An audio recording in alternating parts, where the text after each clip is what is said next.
So, Hare Krishna devotees, welcome to our Gita Jayanthi special. Today, we're going to embark on the journey to death with chapter 8 of the Bhagavad Gita that's called Akshara Brahma Yoga. But before we do that, let's take a quick look at chapter 7. So, chapter 7 is titled Jnana Vijnana Yoga. Jnana means knowledge. Vijnana means realized knowledge, which means you've applied that knowledge, and through practical experiences and spiritual experiences, you're able to recognize what the truth actually is. So that is why this particular chapter is called Jnana Vijnana Yoga. And this, as we explained, is the beginning of the middle section of the Bhagavad Gita. And Krishna begins this particular chapter by stating,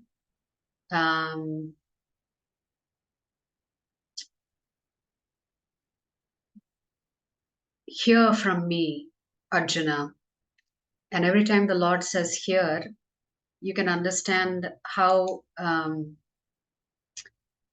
serious the Lord is about this process of hearing.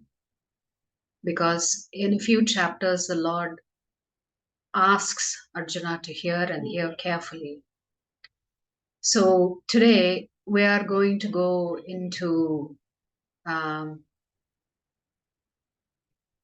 the depth of Shloka number 1. So let me just share my screen because I want to share a little secret with you here. So this Shloka number 1 is a summary of Bhakti Yoga. So the very first Shloka of the Bhakti Yoga section in chapter 7 very neatly summarizes Bhakti Yoga. So the translation of the Shloka reads, the Supreme Personality of Godhead said, now hear, O son of Pritha, how by practicing yoga in full consciousness of me, with mind attached to me, you can know me in full, free from doubt. Now you may say, how is this a summary of Bhakti Yoga? But to actually see that, you have to go into the shloka itself. So here, Shri Bhagavan Vacha Maya Sattamanav Partha Yogam Yunjanmadashrayah Asamshayam Samagram Mam Yatha Jnasyasi Tachrunu. Now, Sanskrit and English do not mirror each other in the way the sentences are structured. Tachrunu means to hear or try to hear. So the process of following Bhakti Yoga is actually identified here. What is that process? How does that process begin? That process begins by hearing. So when you hear attentively, what happens? Even in a 90-minute class like this, sometimes it's very hard to hear for all of 90 minutes. Very difficult to concentrate for a long period of time. It takes a lot of effort and a lot of practice and absolute determination to be able to hear a single class attentively for all 90 minutes. But Krishna says, try to hear. So what happens when you try to hear? Yata jnasyasi. So we're going to read the Sanskrit words in reverse because then it will make sense in English. So the process begins with hearing. If you hear about Krishna, what happens? Yatha jnasyasi. What happens? You begin to know. You acquire knowledge by hearing. If you recall, we said Shabda Pramanam is the most perfect way of learning because those souls who have already realized the truth can simply transmit that information to us without us having to experiment or hypothesize or wait till we have direct experience before we actually believe in it. So here, the Lord is saying, try to hear. If you hear attentively, you can acquire this knowledge. And when you acquire this knowledge about whom? The Supreme Personality of Godhead, Krishna, what happens to you? Asamshayam samagram. Slowly, through the process of hearing about Krishna and knowing about who Krishna is, it removes the doubts in your mind and it removes them completely. So, hearing leads to knowledge, knowledge leads to the elimination of any doubts that you have about who the Supreme Lord is. What happens after your doubts are removed? Mad ashrayaha. All your doubts, since they are removed, you now take shelter of Krishna. Or you take shelter of the process that is identified for you to follow by a bona fide parampara. So hearing leads to knowledge. Knowledge removes all doubts from you completely. And when those doubts are removed, then you begin to take shelter of Krishna or take shelter of the process that's going to lead you to Krishna. Now, once you follow the process that is laid out, then what happens? Yogam Yunjan. This here, Yogam Yunjan is, it says practicing and self-realization. Yogam Yunjan means you're beginning to practice Bhakti Yoga. Because you're now convinced, after all your doubts are removed, there's nothing left for you to do but to practice what you have heard. Guru, Sadhu, and Shastra say to you.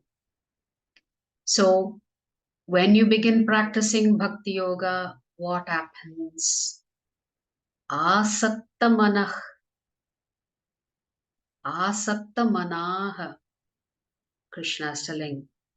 Asakta manah means you are able to think of Krishna. Mai asakta manah. You will start the process of being able to remember me all the time. Do you remember what we said? There are so many do's and don'ts in scriptures. It's hard to remember all these do's and all these don'ts.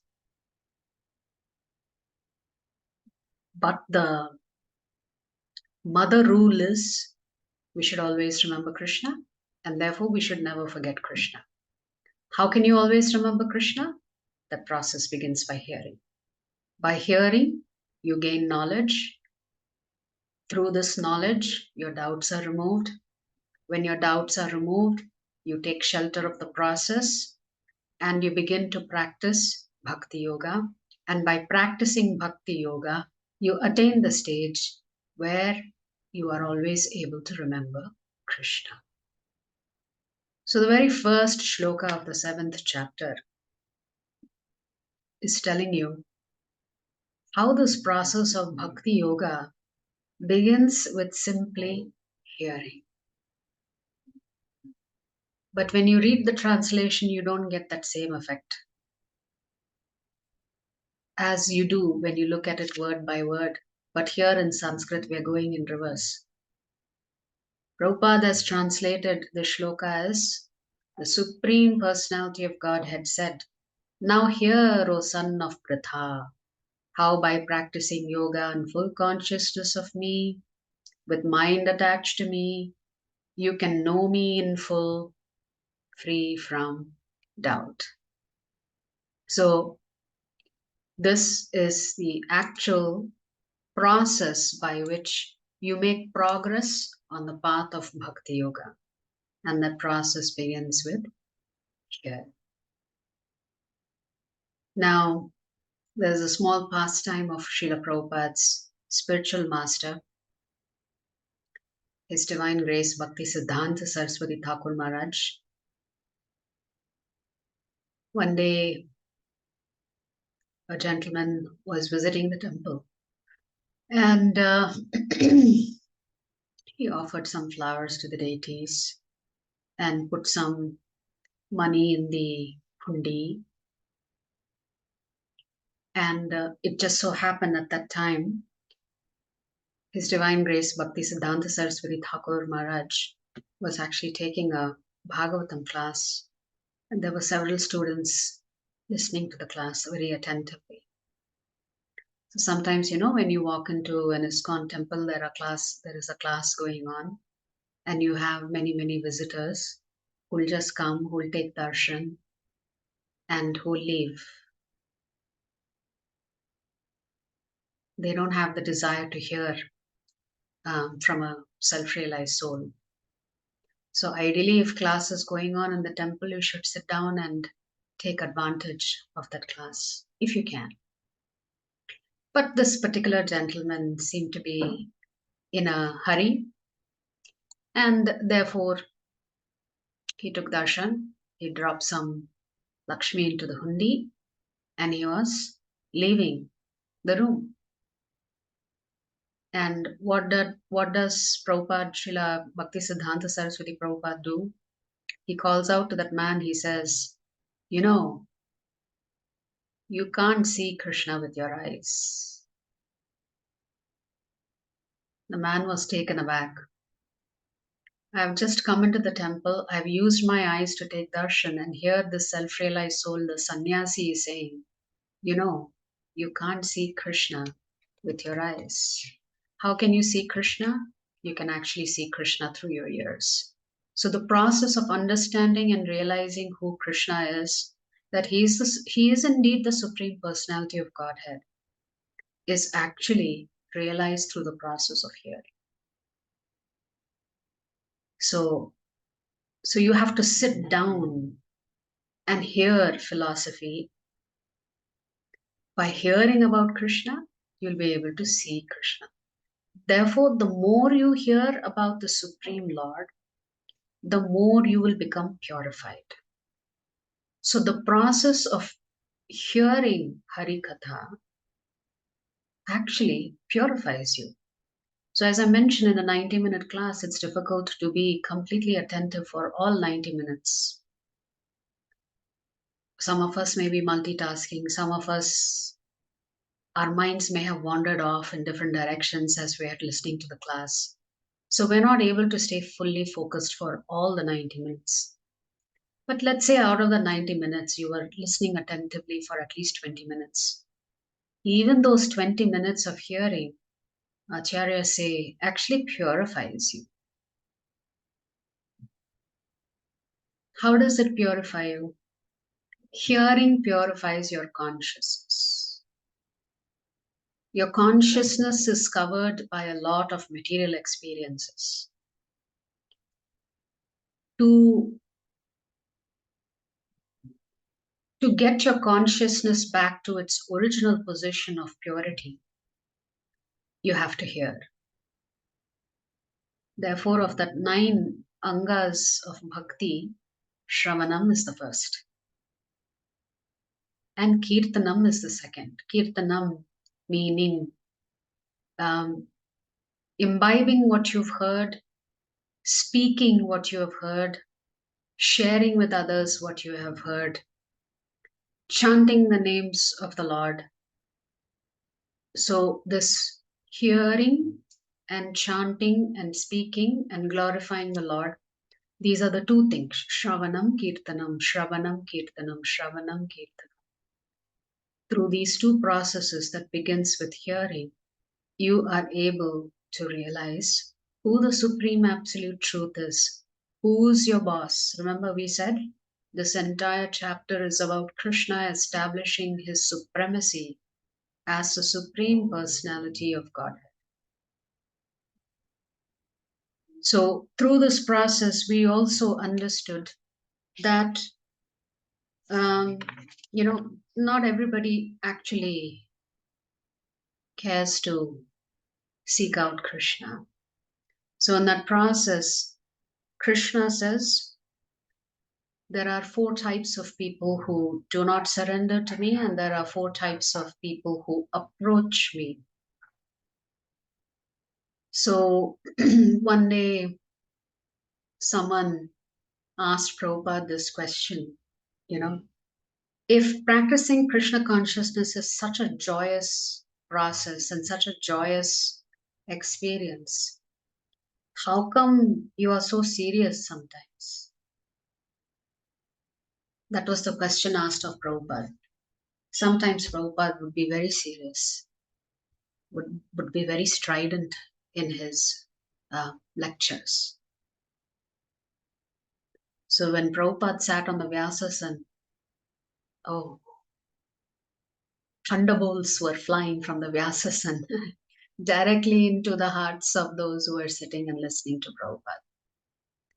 Of course, great acharyas can speak the unvarnished truth because they are great souls and they can handle any and all kinds of doubts that may be coming from the people who are in the audience.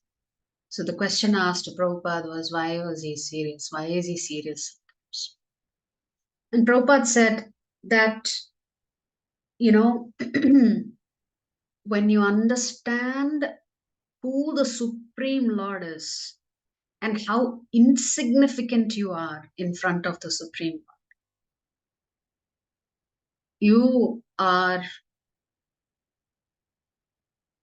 forced to deal with your insignificance. And when you become comfortable with your insignificance, which means you are completely ego free, then it creates some amount of somberness in your mood. When you realize who is Krishna and who are you, which is you are nothing. When you realize how great Krishna is, how merciful he is, how kind he is, how loving he is, how he's thinking of his children who have wandered away from him. Prabhupada says then you have to acknowledge that, we are nothing in front of Krishna. So all of our false ego gets completely crushed. There is a saying, the more you know, the more you learn about spirituality, the more humble it makes you. Whereas the more you learn materially, the more pride fills your heart and your consciousness. So the difference is that any mundane subject that you become an expert in has a tendency to make one very proud. But the more you read the scriptures, the more you realize how much you do not know. And when you realize how much you do not know and how much farther you have to travel, it really makes you humble. His Holiness Radhanath Swami Maharaj says that once a devotee practices bhakti, he can control Krishna. But at the same time, he says, Krishna consciousness, the ability to develop one's Krishna consciousness, it's not achieved, it is awarded. So even though we are all told, practice your sadhana, follow the instructions of the spiritual master, and we may be thinking, we're following the instructions so nicely, that's why I'm making so much fast progress on this path. But actually, complete Krishna consciousness is actually awarded to you. It's not achieved by some process. Even though we are encouraged to follow the process, ultimately Krishna came into your life and blessed you so that you can practice devotion towards him. So when you have knowledge of Krishna, you automatically want to take his shelter. Then Krishna talks about one more topic that Krishna talks about is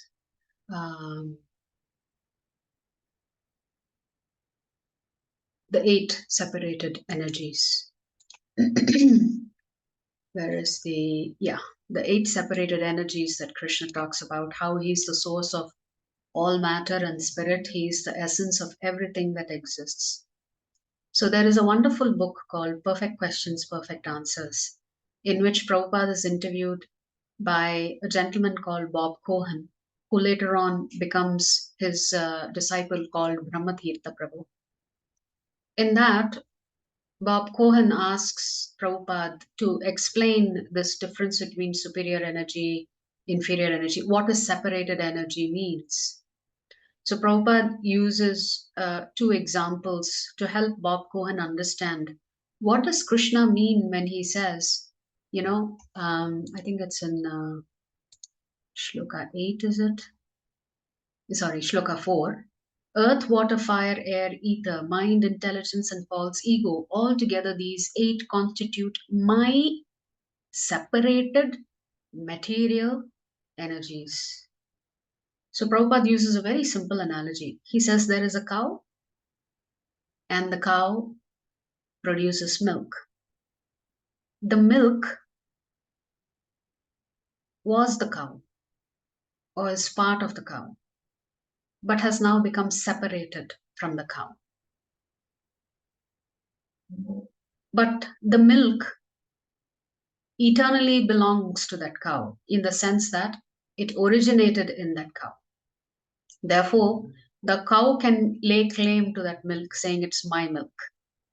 So Krishna similarly is saying that these earth, water, fire, air, ether, mind, intelligence, and false ego, all these are Krishna's energies that are separated from him. Another example Prabhupada uses is,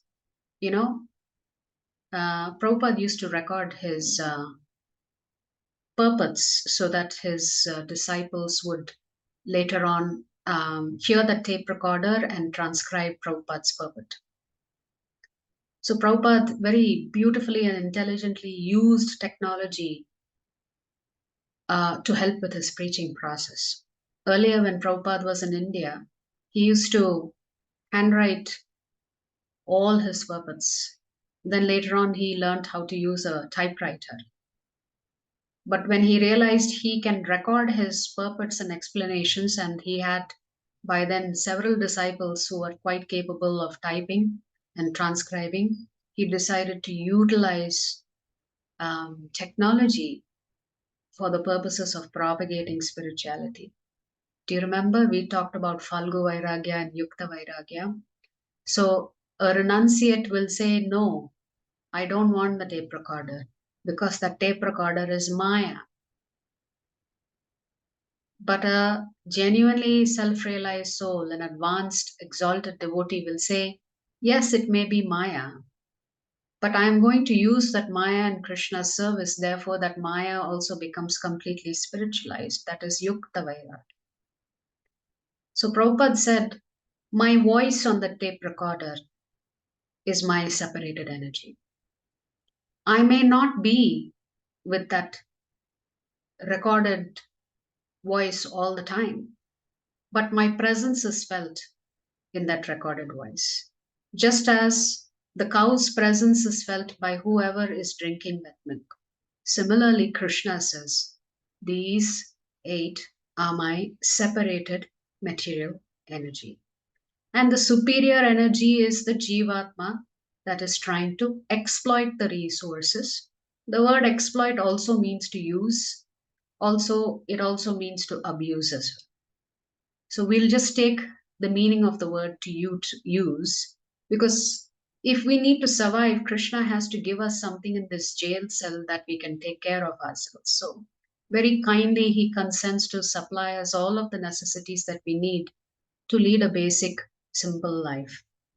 So here, Krishna is saying, I am the source of all matter, and I am also the source of all spirit.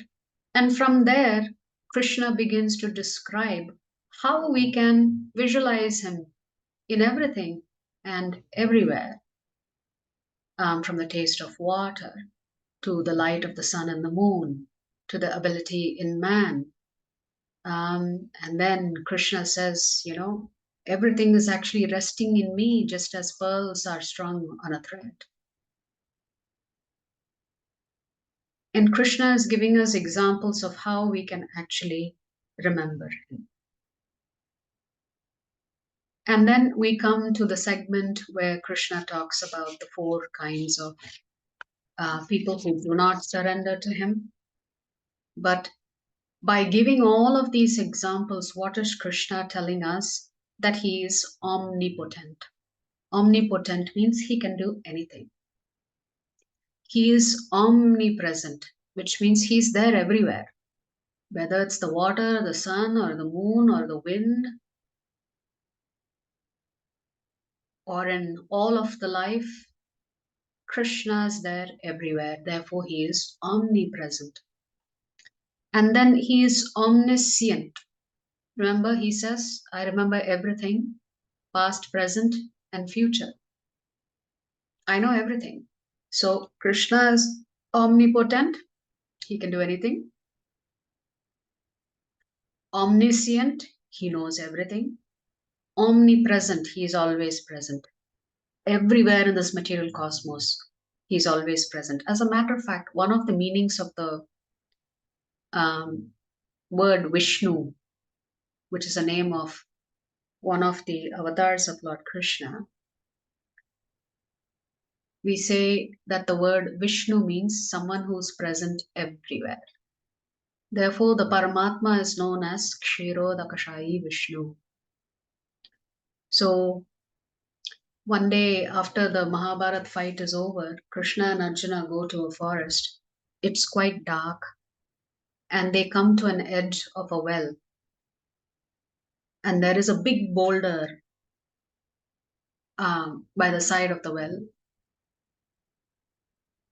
And Krishna asks Arjuna to move that boulder. And what does Arjuna see? He sees one small ant with a grain of rice in its mouth.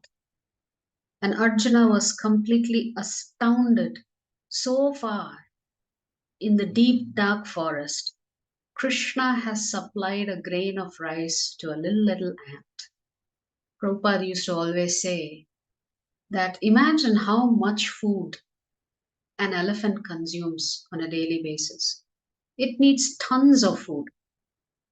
It has not gone into agricultural business to make sure there is adequate supply of food for it. It's completely dependent on Krishna to give it what it needs. So it reminds me of one more example that Prabhupada used to give. If you take a bag of rice and leave it on the street, the birds will come and take a few grains that satisfy their hunger and they will leave. Animals will come, they will take what they need and they will leave.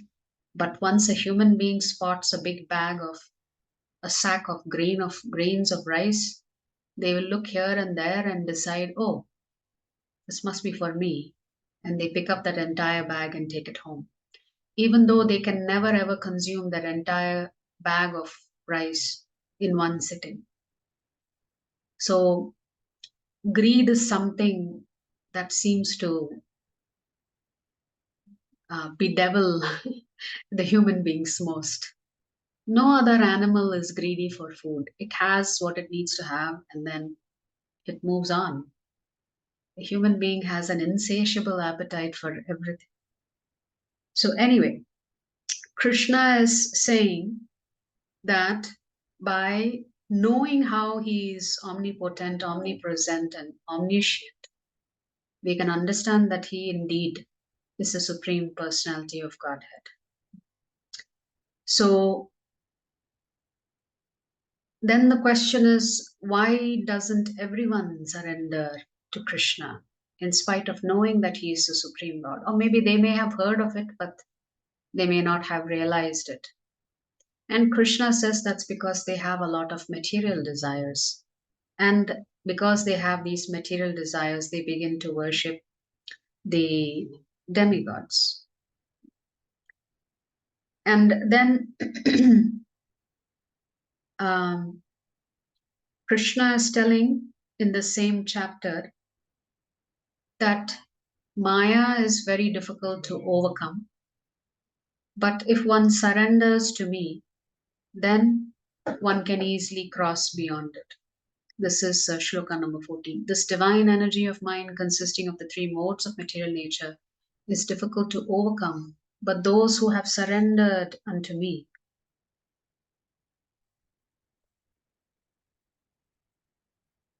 can easily cross beyond it. So the word Krishna uses is easily. So the process of beginning to overcome the challenges that Maya Devi presents us is to surrender to Krishna. So Krishna talks about the four kinds of people who do not surrender to him: the Mudha, who are the grossly foolish; the Naradhama, those who are the lowest of mankind, they are uncivilized. Then you have the Maya Pahrita Jnanaha, they are misled. And then you have the Ashram Bhavamashritah, the pseudo intellectuals. They think they know everything, but actually they know nothing. Just because they know they are experts in material knowledge, they think they are experts in everything.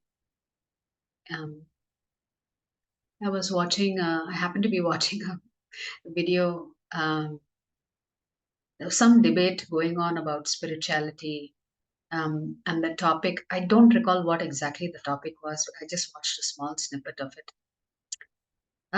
There was this Sri Vaishnava devotee on the TV channel. Actually, there were two people who were debating for and two people debating against. And I think this had something to do with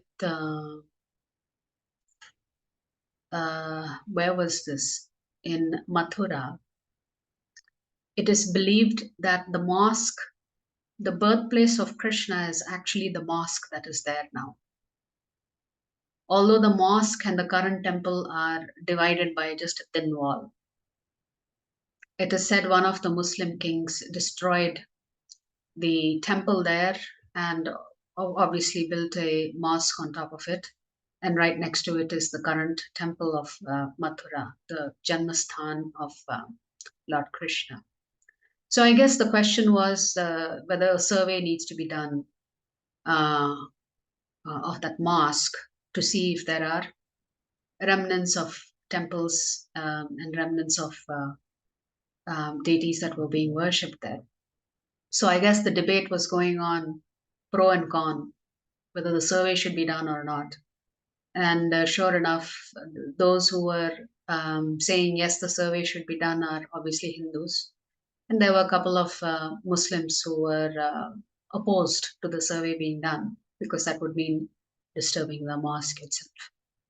During one part of the argument, which I heard for probably about 5 minutes,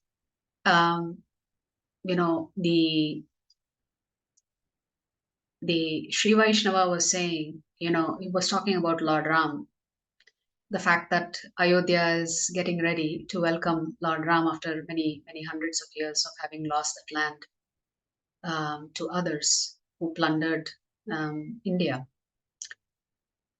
So they were talking, the Sri Vaishnava was talking about Lord Ram and Lord Krishna, and this other person immediately pounced.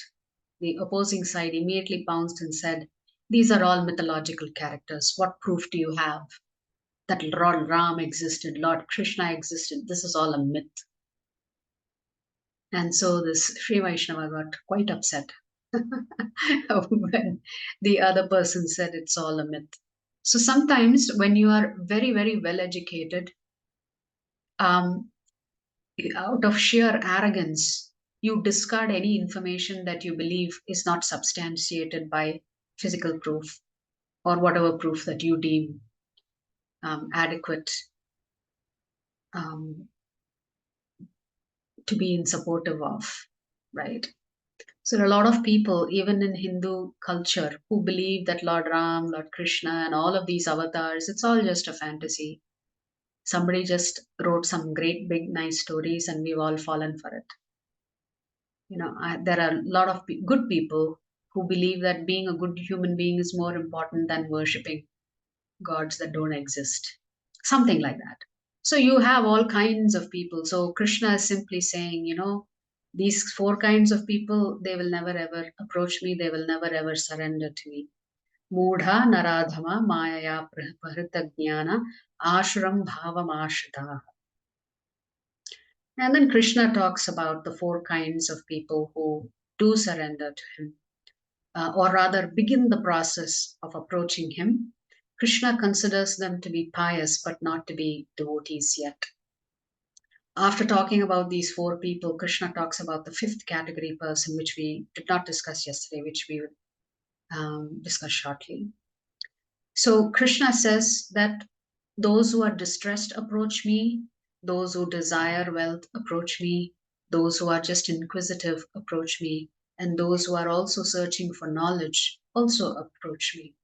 So an example of a person who was in distress from the Srimad Bhagavatam would be Gajendra, the elephant, that was trapped in the mouth of a crocodile. And suddenly Gajendra remembered that in his previous life he was actually Indradyumna Maharaj. And when he remembers that previous life, he also remembers the prayers that he used to recite. So after many thousands and thousands and thousands of years in battle with this crocodile, because this particular pastime does not happen here on planet Earth, it happens in the upper planetary systems.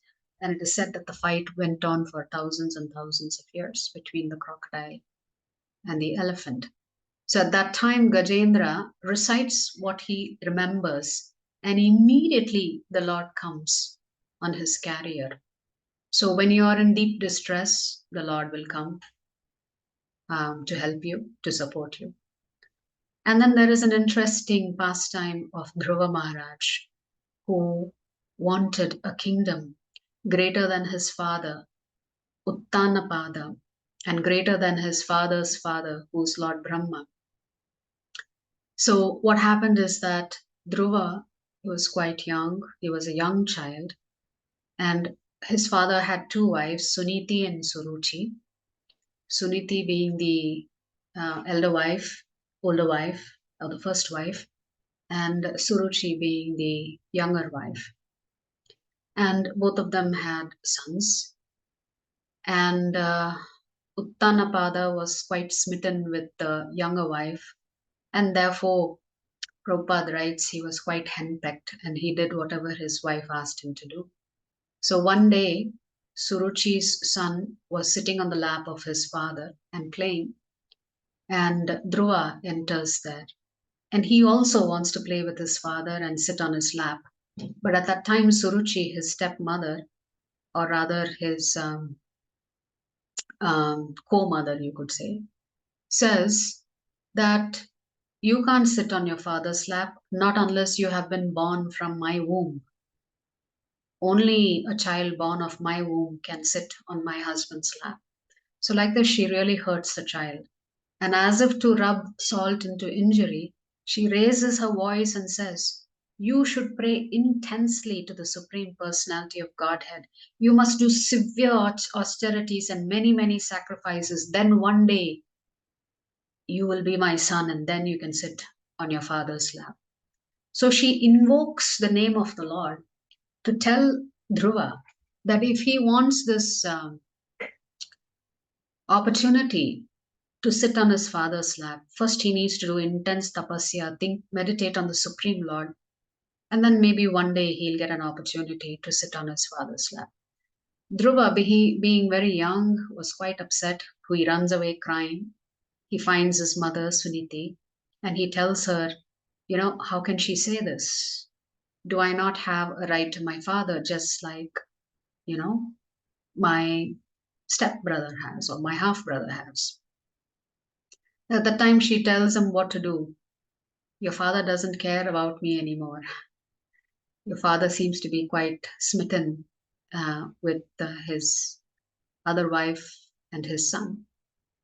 And he says, no, I want to go, I want to get a kingdom greater than my father and greater than my great grandfather. And Suniti says, and then he asks, so she tells him Well, you must approach the Supreme Lord. Whatever desires you have, it is best that you approach the Supreme Lord and pray to him intensely. At that time, Dhruva asks, where can I find the Supreme Lord? And Suniti says, I believe I have heard from great sages that he is actually there in the forest, because um, that's where one realizes the Supreme Lord.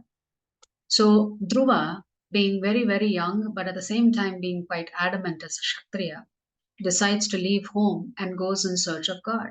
At first, when he meets all kinds of animals, he says, are you God? Are you God? Later on, he realizes all the animals say no, and then he says, have you seen God? Have you seen God?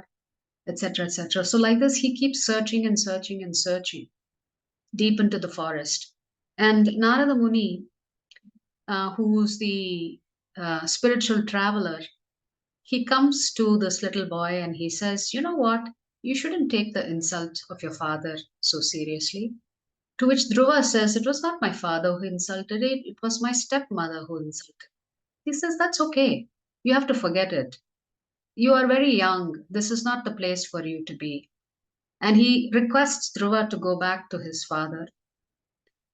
But Dhruva is so adamant, he says, I know you're a great spiritual soul, but if you are not interested in telling me where I can find the Supreme Lord, then can you please leave my company? I will continue to search.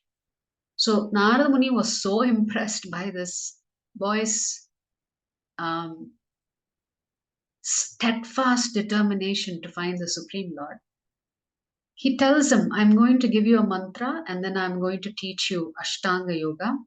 You practice it, you recite these mantras, and then you will see the Supreme Lord. So Dhruva Maharaj begins to practice Ashtanga Yoga and recite the mantra that Narada Muni has given him. And each month, the first month he subsists only on fruits, and then he would eat only every fifth day or sixth day, like that. Then the second month he was only taking dried leaves that had fallen in the forest. The third month he was only taking air. The fourth month he was something like that. So like this for 6 months he's doing intense tapasya. Actually, in the fifth month, what he does is he stands on one leg and extends both his arms upward in a supplicant position, and with his thigh on his other leg, and he begins to intensely meditate on Lord Vishnu. So in the sixth month, he actually sees Lord Vishnu in his mind's eye, and he feels such bliss. And then suddenly that vision was gone.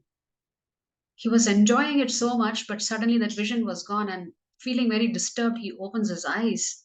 And who does he see in front of him? Lord Vishnu.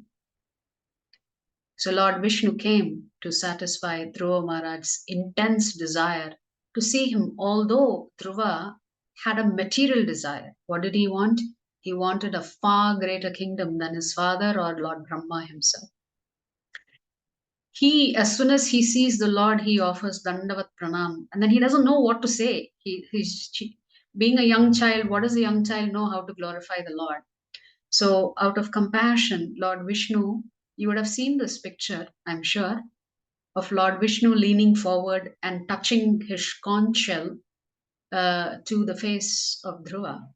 And the minute the Lord touches his face with the conch shell, Dhruva begins to speak about the glories of the Lord. At that time, he says, my dear Lord, what a foolish person I was. Here I was asking you for something very, very mundane, like a bigger and better kingdom than my father and my grandfather. But really, all I want is you. And he said, please forgive me for asking you for some broken pieces of glasses when I could have had you all along. And then Dhruva Maharaj asks the Lord, and he tells him, can I always have the benediction of association of devotees? Because only if I can associate with devotees can I never forget you. And Lord Vishnu says, so be it. And then Lord Vishnu instructs him, now you have to go back. You will be a great king one day. You need to go back to your father. And so it is said that Dhruva Maharaj ruled over the kingdom for 36,000 years. Uttanapada, his father, welcomes him back from the forest feels extremely remorseful about what and how he had treated his own son. Immediately he installs his son as the king, and the stepmother also embraces Dhruva, for he had actually personally seen the Supreme Lord. Actually, Narada Muni comes and tells Uttanapada that your son has seen the Supreme Lord. He is a completely different person, so be prepared when he comes back from the forest. He's not going to be the same young boy that you knew him to be. And sure enough, when Dhruva embraces Uttanapada realizes that his son has completely changed.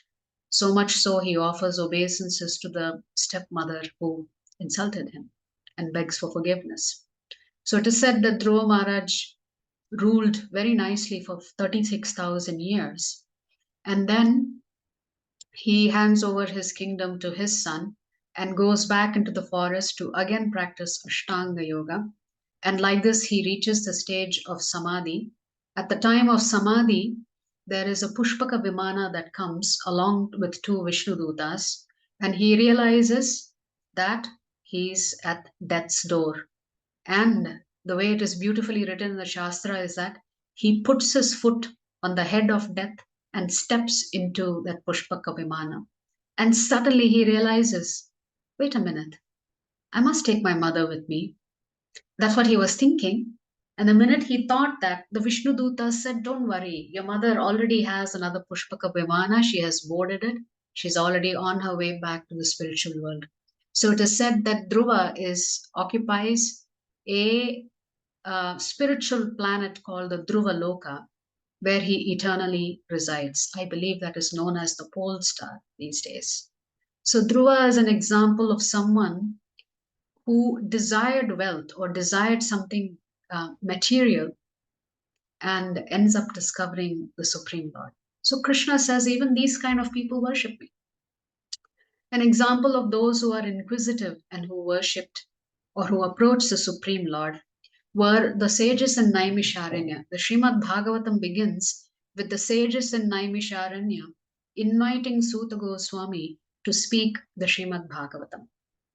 And then Suta Goswami narrates the Bhagavatam that he has heard when Shukadeva Goswami was narrating this Srimad Bhagavatam to Parikshit Maharaj. So the Naimisharanya sages were curious. They were actually very worried that Kali Yuga had started. They were doing 1,000-year yajna for the benefit of the Kali Yuga Vasis. They knew that Kali Yuga was going to be very difficult. They were concerned, and therefore they asked Suta Goswami 6 questions, and that's how the Srimad Bhagavatam begins. What about those who are actually searching for the knowledge of the Absolute? Krishna says among these 4, the Jnani is the best. But better than the Jnani is my devotee, but a particular kind of devotee. He talks about the Yoga Mishra Bhakta.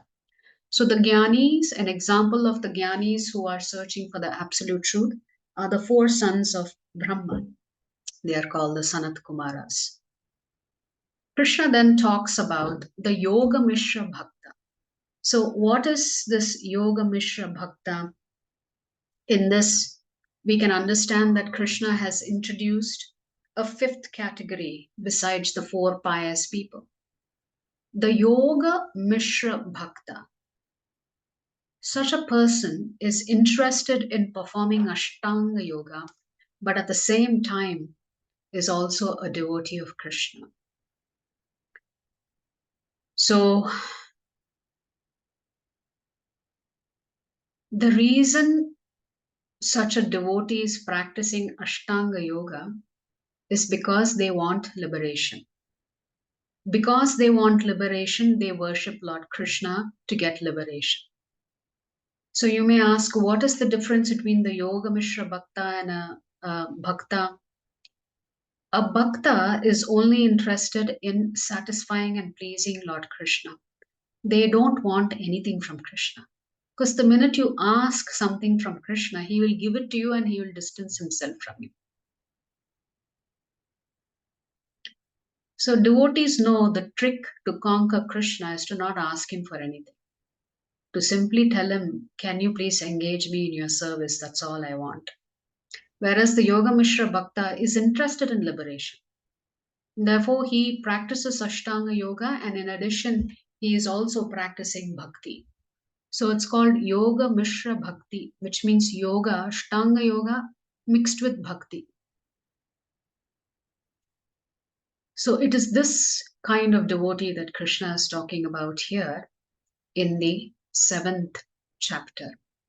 There are, then we came to the topic of demigod worship and what Krishna thinks about demigod worship. He says it's for people who are not very intelligent. Why? Because they're not intelligent because they don't realize that the results of demigod worship is temporary, and it has no guarantees. It has no guarantees because the demigods will give you whatever it is that you've asked for. But if something works out, there is no 1-800 customer service number that you can call and complain and say, hey, what I did for you and what you didn't do for me in return is not working out. So there is no after sales service with demigods. You can't go back and complain. You've done what you needed to do, they've done what they needed to do. That's it. So, demigods will give you what you want. Krishna will always give you what you need. Because a parent will always give the child what they want when they believe they are ready to accept it in the right mood. Otherwise, the parent is always eager to give the child what they need so that they can make progress in life. So, demigod worship is not recommended. Not that it is incorrect or wrong, it just shows that you've not understood the purpose of life. It just shows that you've not understood yet your spirit soul. Because if you're worshipping for material desires, those material desires last as long as this body lasts. After that, when your body comes to an end, what happens? You still have so many material desires, you'll get one more body and you'll start the process in the same way from the next life. So there are a couple more examples of devotees. I'm sure all of you have heard about Vallabhacharya. Shripad Vallabhacharya, who is the Acharya for the Pushti Marg, where the devotees worship Lord Krishna as a baby, which means they are in Vatsalya Bhav. They are worshipping Krishna and they are serving Krishna like a parent. Vallabhacharya was actually a great devotee of Lord Shiva. And his worship was so pure, his devotion was so perfect towards Lord Shiva. He had completely surrendered to Lord Shiva. That Lord Shiva comes to him one day and he says, I'm so pleased with your worship. Please tell me, what do you want? And Vallabhacharya says, I want what is most valuable to you. Now, Lord Shiva was taken aback. Never before has a devotee asked him for what is valuable for him.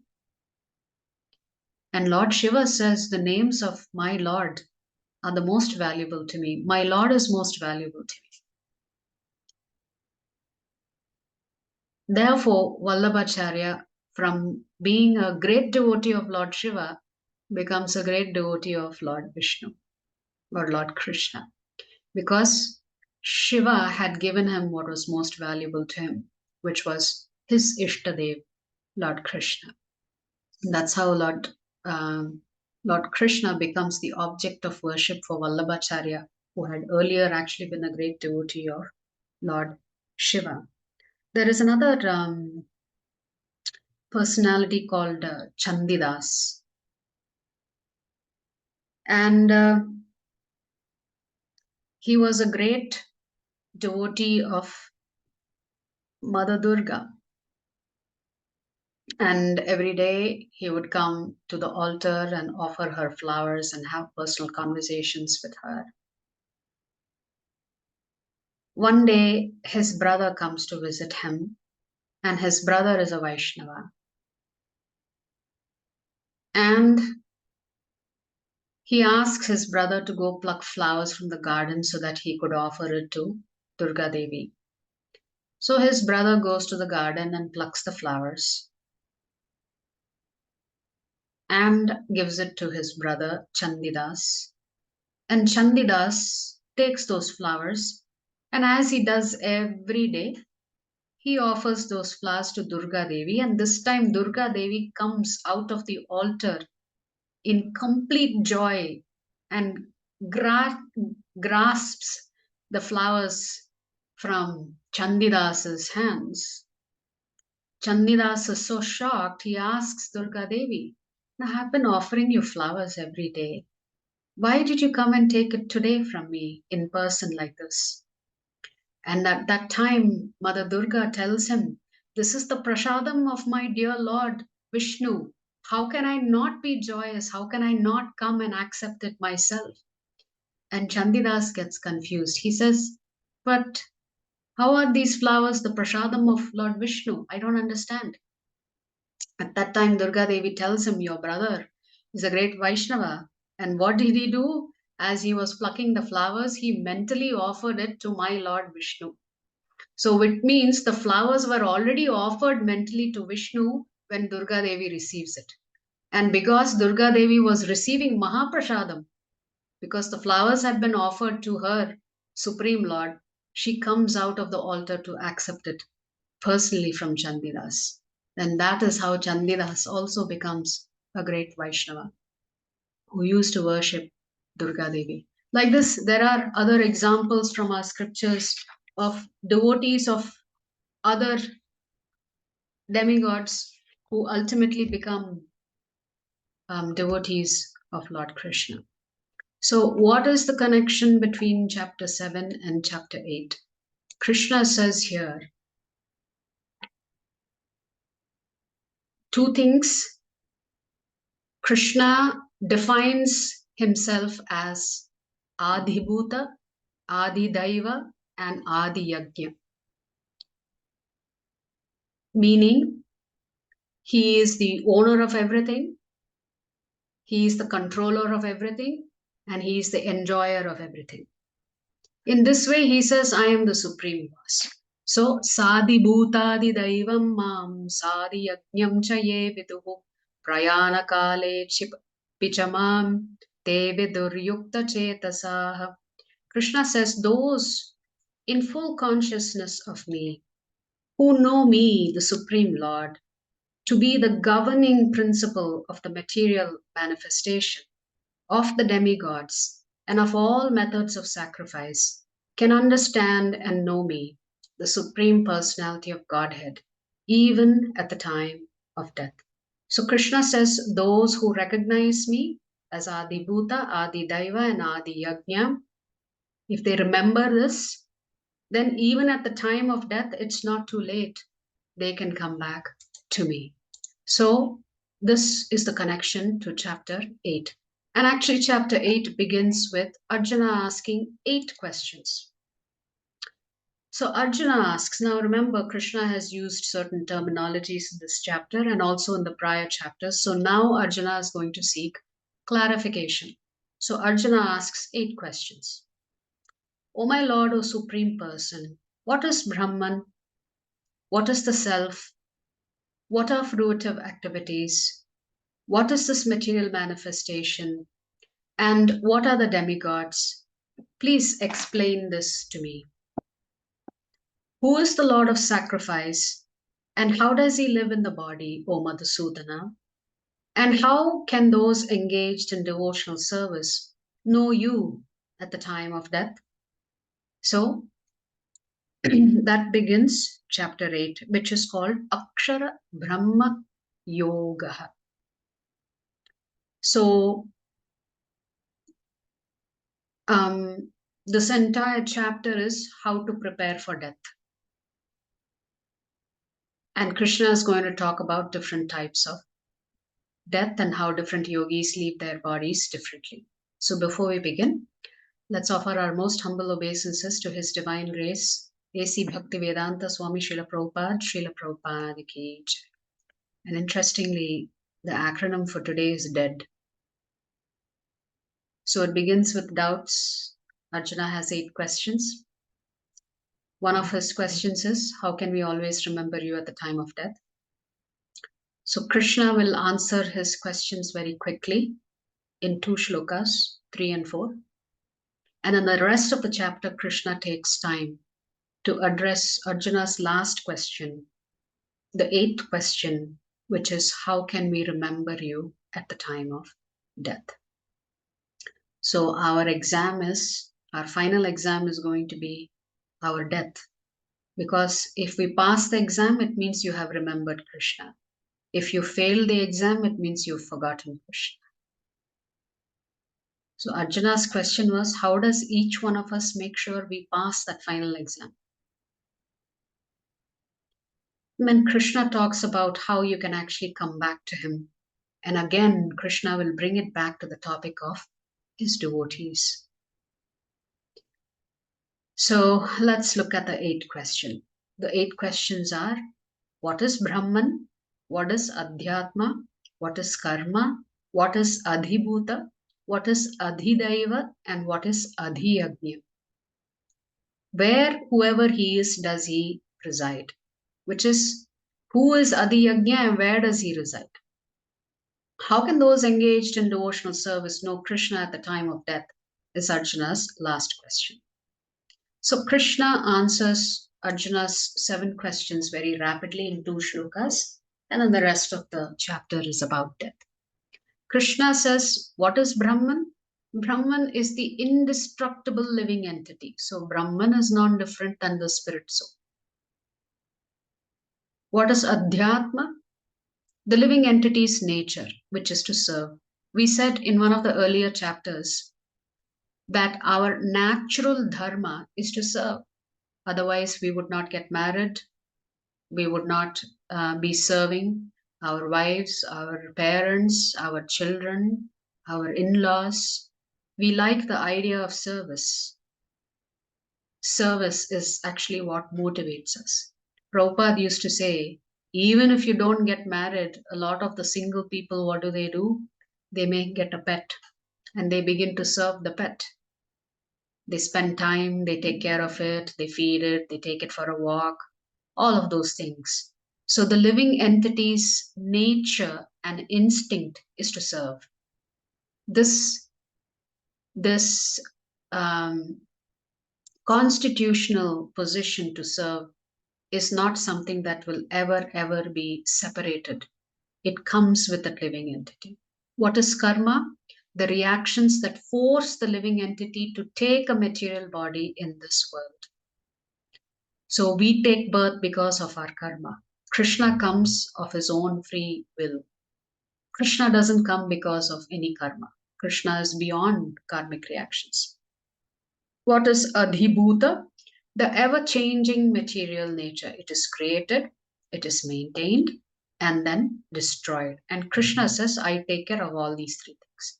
I create, maintain, and destroy. I create, maintain, and destroy this material cosmos. So even the planets in which the demigods are living also get destroyed. What is Adhidevata? He who presides over all the demigods and their planets, the universal form of the Lord, Sarvaloka Maheshwaram. Krishna says, I actually encompass this whole cosmic universe. Who is Adhiyagnya was the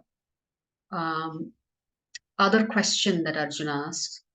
Krishna is the super soul, the Lord of all sacrifices, Bhoktaram Yajna Tapasam. So Krishna says, I am Adhiyagnya, I am Paramatma.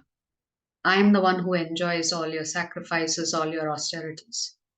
Where does this Adhiyagnya reside? Arjuna asks. Well, he is residing in everyone's heart. Ishvaraha Sarva Bhutanam. Ishvaraha is present in every Jivatma, no exceptions. And Arjuna's 8th question, which is the main subject for today, how can one attain a spiritual destination at the time of death? Which means, how can you guarantee yourself at the time of death not to take birth again? So what is the art of dying? So, the single word summary for today's chapter is insurance. The single word summary for chapter 7 was boss.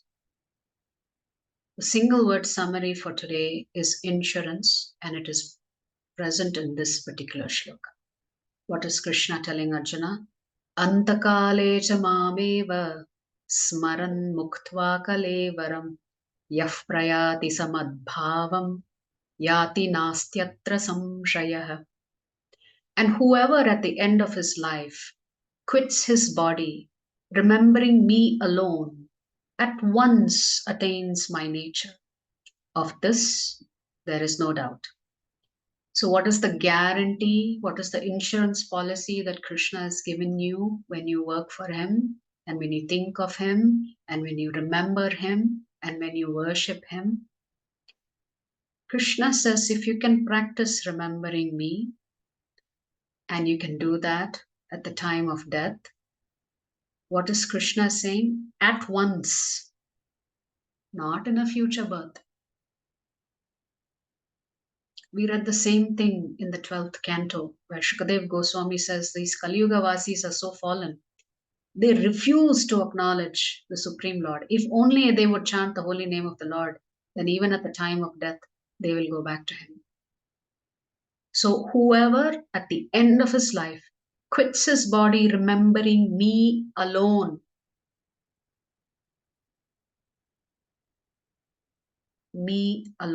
which means your thoughts, your desires, everything should be on Krishna. Yeah, I attended a wedding of some devotees last Sunday, and the devotee who was getting married, his older brother is also an initiated devotee. And I heard something to the effect of, he's also quite young, he's got a young child. But unfortunately, he lost his wife, who was also an initiated devotee. And they were saying at the time that she left her body, she said, Jai Jagannath, Jai Jagannath, Jai Jagannath 3 times. Clearly, as she was leaving the body. So, on the one hand, it is devastating experience to lose a loved one. But on the other hand, when you hear the loved one reciting the holy names of the Lord, then you know that they've achieved the destination. So Krishna is saying here, of this, there is no doubt. So our entire life is actually a preparation for the surprise test or exam. Death, we do not know when it is going to come. And it's best that we don't know when it is going to come, because then we'll become serious about practicing Krishna consciousness. If we know when it is going to come, then we'll say, okay, last 5 minutes I will recite Hare Krishna Mahamantra and get out. But because none of us know when it is going to come, at least reading the Bhagavad Gita and understanding what is Krishna's mood and expectation of us, we can start preparing ourselves today by chanting the holy names of the Lord every day and by following the instructions of Srila Prabhupada. The only problem here is that we don't know when we're going to die. So how do we guarantee ourselves that we're going to remember Krishna at the time of death? Well, you have to start preparing now. Abhyasa. Krishna again talks about practice. We'll come back to those shlokas again. What do you need to practice? You need to practice chanting the holy names of the Lord. How else can you practice? Constantly read the Bhagavad Gita. Constantly do service for the pleasure of the Supreme Lord. This way you can anusmaran, you can think about the Lord. So let's come back to the chapter. So Krishna says, whatever state of being one remembers when he quits his body, O son of Kunti, that state he will attain without fail. So shloka number 6 is actually the exact opposite of shloka number 5. If you want to purchase Krishna, you will get this insurance policy, which is if you remember Krishna at the time of death, he is guaranteeing you that you will not take birth again. But he is also guaranteeing you that you will get exactly what you think about at the time of death. That's why Krishna is saying in Shloka 6, whatever state of being one remembers when he quits his body, O son of Kunti, that state he will attain without fail. Just like Krishna says, if you think about me without any doubt, you'll come back to me. Krishna is saying, without any doubt, you will get whatever you are thinking of at the time. So at the time of death, if you're thinking, oh my God, I couldn't buy a BMW, well, you're going to take birth again, just so you can struggle to buy a BMW in your next life. So be careful what you think about at the time of death. So if you really want to control it, then the only thing you have to do is train yourself to chant the holy names of the Lord all the time, train yourself to think of Krishna all the time. Then even in case you forget Krishna, Krishna will remember you and comfort you. Therefore, Arjuna, you should always think of me in the form of Krishna, and at the same time, carry out your prescribed duty of fighting. Krishna has come back to the thoughts of fighting. He's not going to let Arjuna off very easy. He's telling him, you think of me and perform your duty. Earlier in chapter 3, Krishna said, perform your duty and think of me. Now Krishna has reversed it. He is saying, think of me first. Then you perform your duty. Because Krishna is changing the priority for Arjuna. If you are my devotee, you'll always think of me. And in a very unperturbed manner, you'll carry out all your duties and responsibilities. With your activities dedicated to me and your mind and intelligence fixed on me, you will attain me without doubt. Again, Krishna is saying, without doubt. At the time of death, if you think of me, without doubt, you'll come back to me. If you think of me and do your duties every day, very quietly, very unassumingly, without being perturbed, you will come back to me, without doubt. He who meditates on me as the Supreme Personality of Godhead, his mind constantly engaged in remembering me, undeviated from the path, he, O Partha, is sure to reach me. Look at how many insurance policies Krishna is giving you. At the time of death, if you're remembering me, you'll come back. As long as you're living, if you're always thinking of me and doing your duties, you'll come back to me. If you're constantly remembering me and you stick to this path, you don't give it up no matter what happens and what kind of challenges you face, you will definitely come back to me. That is why the single word summary for today's chapter is insurance. Krishna is saying, can you at least think of me? Just do that. The rest I will take care of. One should meditate upon the Supreme Person as the one who knows everything, as he who is the oldest, who is the controller, who's smaller than the smallest, who is the maintainer of everything, who is beyond all material conception, who is inconceivable, and who is always a person. He is luminous like the sun, and he is transcendental beyond this material nature. Krishna is describing himself so many different ways. He's saying, I'm bigger than the biggest, smaller than the smallest, older than the oldest. I maintain everything. You really cannot imagine who I really am. It's impossible for you to understand who I am. But nevertheless, you should meditate on me. One who, at the time of death, fixes his life hair between the eyebrows, and by the strength of yoga, with an undeviating mind, engages himself in remembering the Supreme Lord and full devotion, will certainly attain to the Supreme Personality of Godhead. Now, Krishna is going to talk about different ways in which you can die. And you can die and think of him and still come back to him. Persons who are learned in the Vedas, who utter Omkara, and who are great sages in the renounced order, enter into Brahman. Desiring such perfection, one practices celibacy. I shall now briefly explain to you this process by which one may attain salvation. The yogic situation is that of detachment from all sensual engagements, closing all the doors of the senses, and fixing the mind on the heart and the life air at the top of the head, one establishes himself in yoga. After being situated in this yoga practice and vibrating the sacred syllable Om, the supreme combination of letters, if one thinks of the Supreme Personality of Godhead and quits his body, he will certainly reach the spiritual planets. Now, of course, this is for those who are practicing this. What the Lord is describing here is not pure Bhakti Yoga. It's that Yoga Mishra Bhakta the Lord is still talking about. For one who always remembers me without deviation, I am easy to obtain, O son of Pritha, because of his constant engagement in devotional service. Krishna expects you to serve him. By serving him, you can remember him. You can remember him. By hearing about him, you can remember him. By associating with his devotees, you can remember him.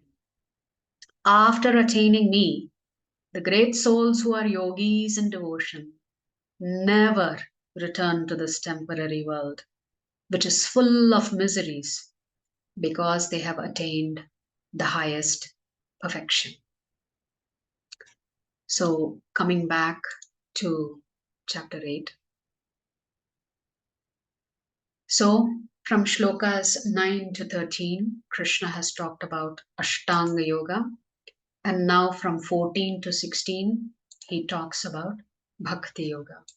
So the 16th shloka, from the highest planet in the material world down to the lowest, all are places of misery where repeated birth and death take place.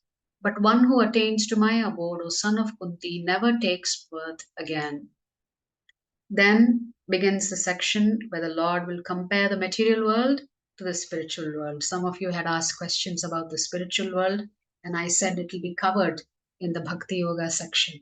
So now the Lord is going to compare and contrast the difference between the material world and the spiritual world. So Krishna is telling Arjuna, those who practice the Sat Chakra Yoga, they raise their life air to the Agnya Chakra. They chant the syllable Om. They have renounced everything, sense gratification. They are practicing celibacy, and they fix their mind on the heart. And thus, thinking of Krishna, they exit their body and go back to the spiritual world. But what does the Bhakti Yogi do? All he's doing is, Krishna saying, you don't have to struggle like this to breathe in a certain way, your asanas, your postures, regulating this, eating, sleeping, etc. Krishna saying, simply, if you chant my names and you're hearing about me and you're performing devotional service to me, these are all very simple and easy things to do. Anybody in Kali Yuga can do this. Anyone from any walk of life can perform this Bhakti Yoga. As we mentioned, for Bhakti Yoga, there is no precondition. There is no prerequisite required. Just a little bit of faith. There is no need for severe renunciation. One has to just follow some regulations and perform from whichever position one is in. Directly engage in the service of the Lord, which will automatically purify us. Of course, a family that prays together stays together. So if we can all do it together as a family, that's nice. Then all of us will progress very rapidly. What is the benefit of bhakti? Bhakti brings you peace. The progress of bhakti cannot be checked by any external force. Bhakti can be performed by anyone. You don't need to be in a particular varna, particular ashrama. None of those things matter for someone who's practicing devotion to Krishna. The added benefit of practicing bhakti is that you get liberated. Now, the Yoga Mishra Bhakta wants liberation and therefore he worships Krishna. Whereas a devotee worships Krishna because we know that worshipping Krishna pleases Krishna most. And whatever pleases Krishna, he will anyway give you moksha.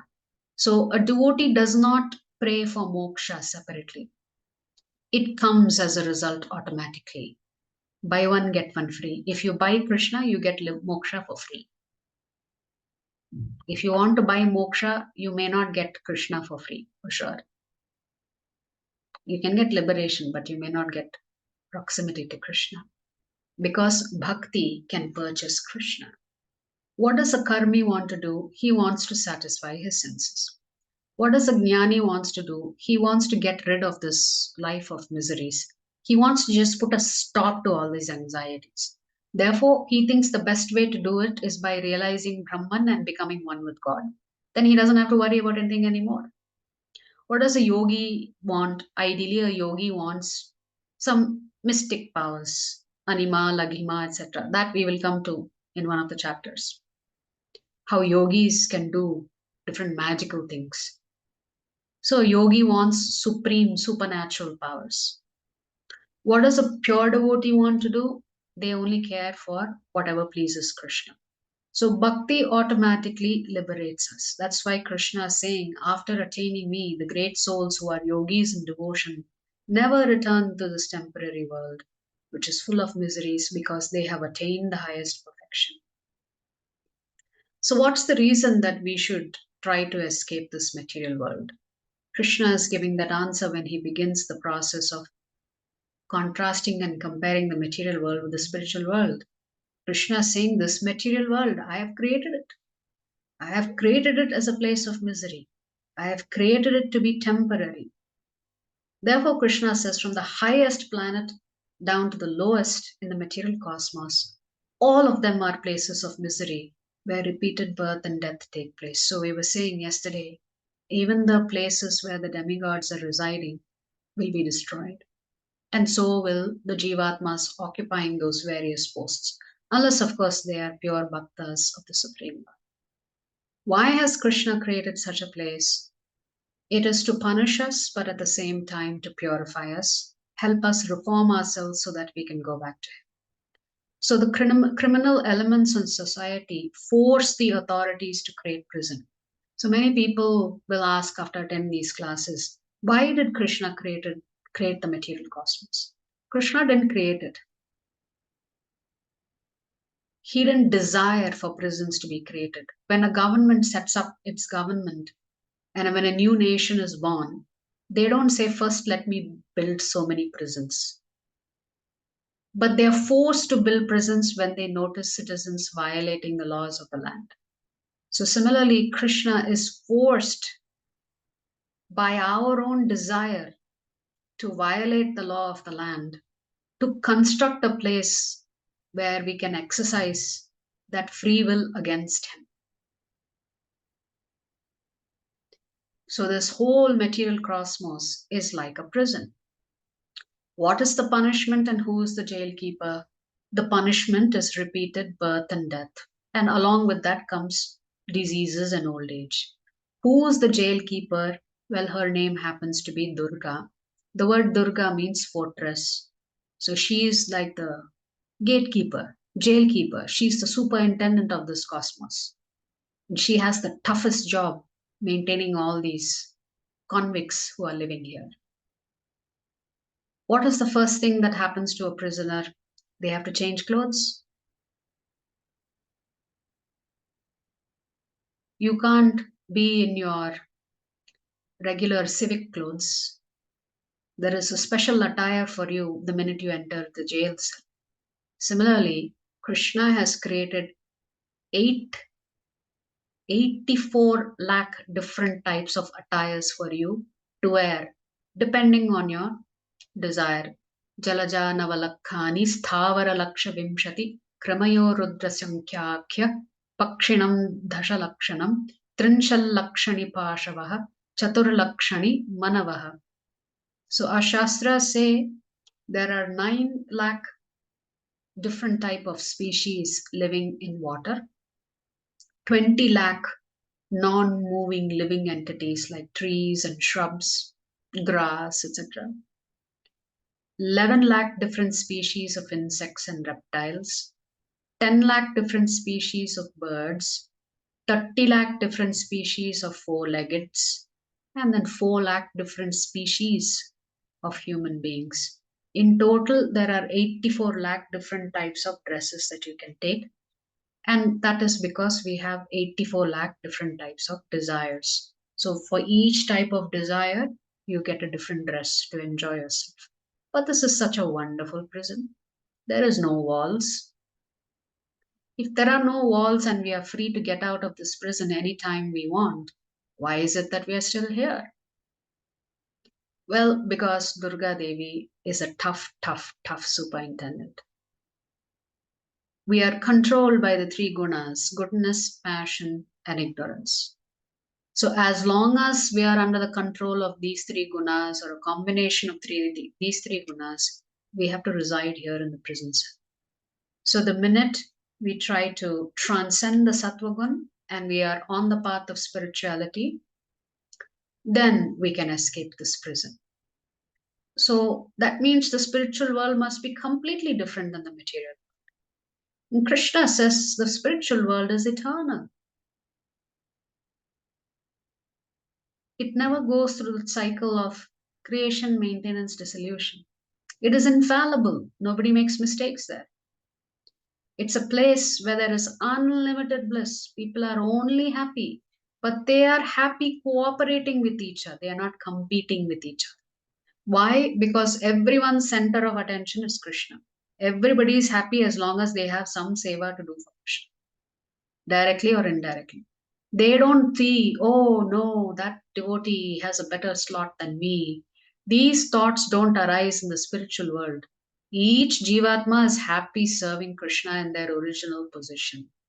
Therefore, all our desires are fulfilled when we are in the spiritual world because we are with the all attractive Krishna.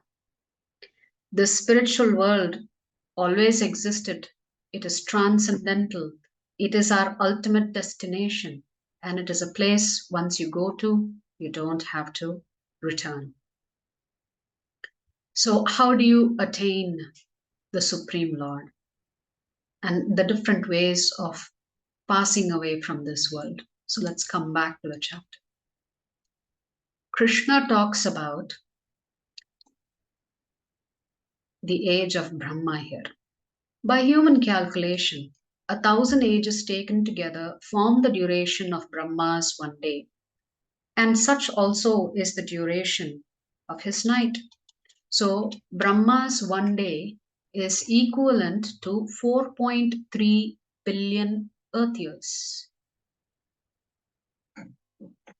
And Brahma's night, which is his another 12 hours, is also 4.3 billion Earth years, which means one single day of Brahma is 8.6 billion Earth years. That's just one day of Brahma.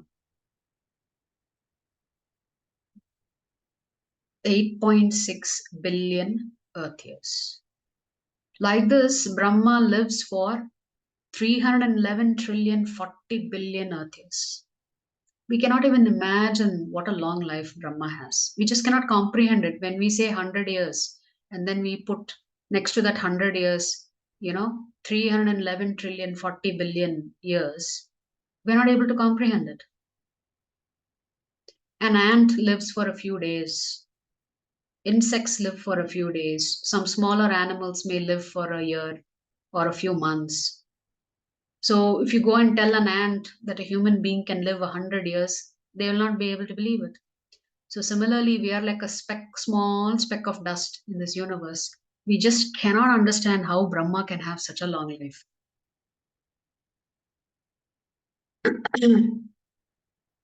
So that means one kalpa, which is 1,000 chaturyugas.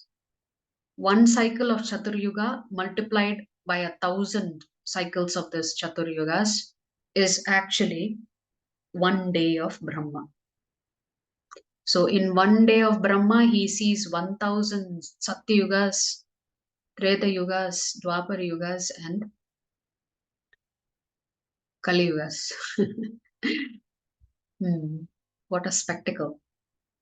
Then what is Krishna explaining how this entire cosmos works? At the beginning of Brahma's day, all living entities become manifest from the unmanifest state. And thereafter, when the night falls, they are merged into unmanifest again. Whose night? Brahma's night. Only when Brahma is awake are the Jivatmas alive. When Brahma has to go to sleep at night, all the Jivatmas who still have karmic reactions to undergo, they are all resting.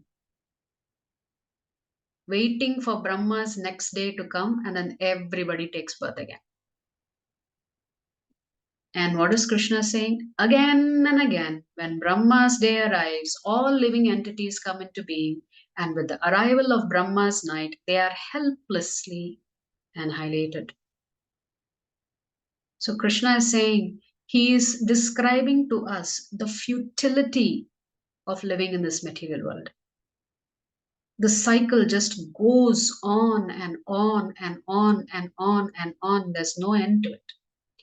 Therefore, Krishna has to give you an alternative. Hence, Krishna is saying, yet there is another unmanifest nature which is eternal and is transcendental to this manifested and unmanifested matter. It is supreme and is never annihilated. When all in this world is annihilated, that part remains as it is. So, according to our scriptures, it is said that 3/4 of all that exists, it's actually the spiritual world. So, only 1/4 of it is the material world. So, even though the material world gets constructed, maintained, and destroyed, the spiritual world is untouched. That which the Vedantas describe as unmanifest and infallible, that which is known as the supreme destination, that place from which, having attained it, one never returns, Krishna says, that is my supreme abode. So now Krishna has given you his address. You know where you have to go, because that's your final destination. The Supreme Personality of Godhead, who is greater than all, is attainable by unalloyed devotion. Now Krishna is telling you how to get back to him, how to find his spiritual world. How is that? Unalloyed devotion, which means no mixture, only devotion to Krishna. Although he is present in his abode, he is all pervading and everything is situated within him. Krishna never leaves the spiritual world, yet he also exists in the material world. That is why Krishna says, I am inconceivable. How I operate, you will not be able to understand. O best of the Bharatas, I shall now explain to you the different times at which, passing away from this world, the yogi does or does not come back. Which means, does he come back and take birth again, or does he go to the spiritual world? Which means it seems like this is a very, very tricky situation.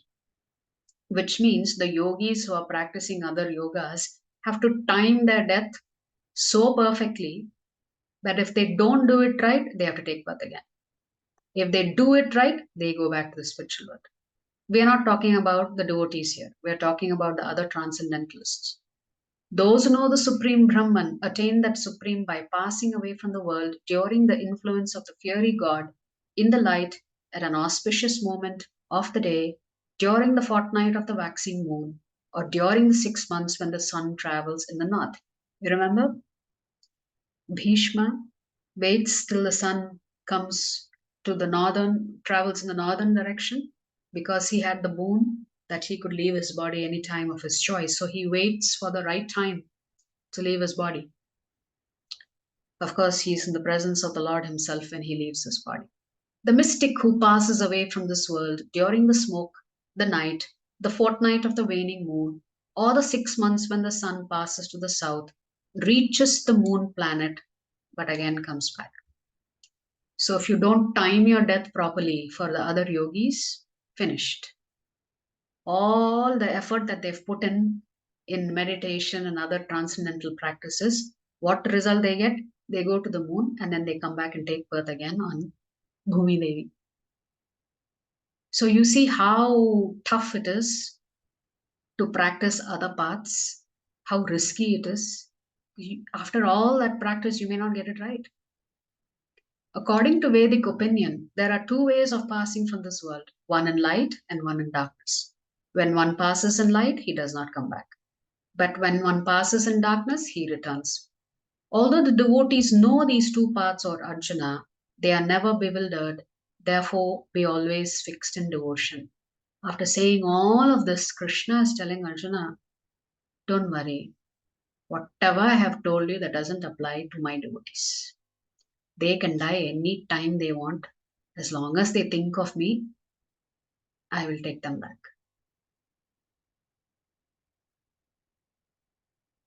So for the Yoga Mishra Bhakta and other types of transcendentalists who are also trying to think of Krishna, they have to time their death properly, that samadhi properly. A person who accepts the path of devotional service is not bereft of the results derived from studying the Vedas, performing sacrifices, undergoing austerities, giving charity, or pursuing philosophical and fruitive activities. Simply by performing devotional service, he attains all these, and at the end, he reaches the supreme eternal abode. Krishna is saying, my devotee, when he's practicing devotional service, everything else is included in it. He is a jnani, he's practicing jnana yoga, he's also practicing dhyana yoga. Rather, he gets the results of all of the other transcendental paths simply by practicing bhakti yoga. Simply by performing devotional service, he attains all these, and at the end, he reaches the supreme eternal abode. So these rules of death do not apply to the bhaktas. Why? Because the bhaktas have already practiced jnana yoga and dhyana yoga. They get the results of it automatically when they practice bhakti. So Krishna is clearly indicating here that simply practice bhakti. Easiest thing to do, simplest thing to do, highest ROI, shortest period of time to reach Krishna, to go back to that address that you want to go back to, Vaikuntha or Goloka. So today's single word summary is insurance.